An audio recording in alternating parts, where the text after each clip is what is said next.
Ito guys, isa pang topic natin tungkol naman to sa parking fee na isinusulong ng Senado na dapat bawasan o murahan lang naman kasi napakamahal.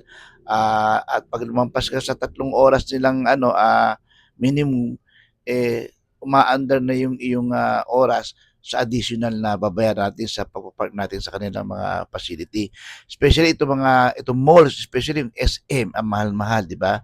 Well, mura pa rin yung SM kumpara dito sa mga hospital.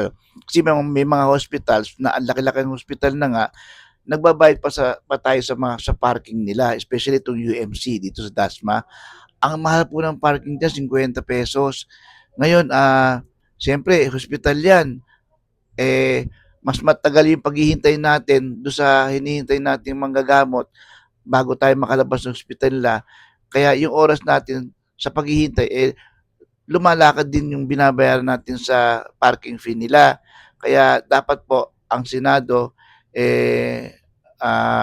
malakad diyan at maaprubahan na sana man lang bawasan ang bayad natin sa pagpapark sa kanila kasi kaya tayo nagpa-park kasi namimili na nga tayo sa kanila, di ba? Bumibili na nga tayo sa mall nila. Lalo-lalo na yan, yung mga pagamutan. Kaya ang mahal-mahal na nga ng binabayaran natin sa hospital, nagbabayad pa tayo sa parking fee nila. So dapat yan po ang matanggal at maaksyonan ng Senado na tanggalin na yung mga parking fee na yan o babaan man lang nila. Okay. So guys, kayo, anong masasabi niyo diyan? So, 'di ba dapat babaan o kaya tanggalin na lang kaya? Mas masaya.